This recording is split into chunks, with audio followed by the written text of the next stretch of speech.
గుంటూరు జిల్లాలోని మంగళగిరి, నిడమర్రు గ్రామాల మధ్య 129 కోట్ల వ్యయంతో ఆర్ఓబీని కేంద్ర రైల్వే శాఖ మంజూరు చేయడంపై కేంద్ర మంత్రి పెమ్మసాని చంద్రశేఖర్ సంతోషం వ్యక్తం చేశారు.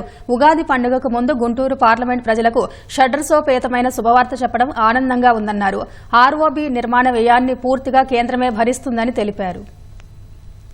మంగళగిరి పట్టణాన్ని అమరావతిని కలిపేటువంటి మంగళగిరి నంబూరు రైల్వే గేట్ ఏదైతే ఉందో దాని మీద ఎల్సీ నంబర్ 14 129 కోట్ల రూపాయలతోటి సెంట్రల్ గవర్నమెంట్ 100% ఫండింగ్ తోటి ఈరోజు శాంక్షన్ అయింది.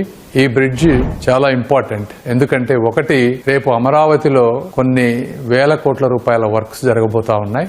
ఆ ఎక్విప్మెంట్ సామాగ్రి అంతా కూడా సిటీ బయటకు తీసుకువెళ్లాలంటే ఇక్కడ ఉన్నటువంటి రైల్వే గేట్ వల్ల తీవ్ర అంతరాయం జరిగే పరిస్థితి. రెండోది, ఇక్కడ ఉన్నటువంటి cricket stadium, Andhra cricket association పెద్ద మ్యాచ్లు చేయాలంటే ఈ రైల్వే గేట్ ఉండటం వల్ల కూడా ఇబ్బంది అవుతుంది. కాబట్టి దీన్ని కూడా ఒక యుద్ధ ప్రాతిపదికన కావాలి అని చెప్పి శ్రీ నారా లోకేష్ గారు, అదే విధంగా ఆంధ్ర క్రికెట్ అసోసియేషన్ కేసినేని చిన్ని గారు కూడా రిక్వెస్ట్ చేస్తా ఉన్నారు. దీనిని మా ఆఫీస్ నుంచి కంటిన్యూస్ గా ఫాలో అప్ చేసి ఈ రోజు దాన్ని శాంక్షన్ తీసుకొచ్చాం. మళ్ళీ ఇది కూడా ₹1 కూడా రాష్ట్ర ప్రభుత్వంపై భారం పడనటువంటి పరిస్థితి. ఇప్పటి వరకు అప్రూవ్ అయినటువంటి 4 బ్రిడ్జెస్ లో 3 ఆల్రెడీ టెండర్ స్టేజెస్ కి వెళ్ళినాయి. ఇంకా ఒకటి మిగిలింది. అది ఇది కలిపి మొత్తం మిగిలినవి కూడా టెండర్ స్టేజెస్ కి త్వరలో వెళ్తాయి.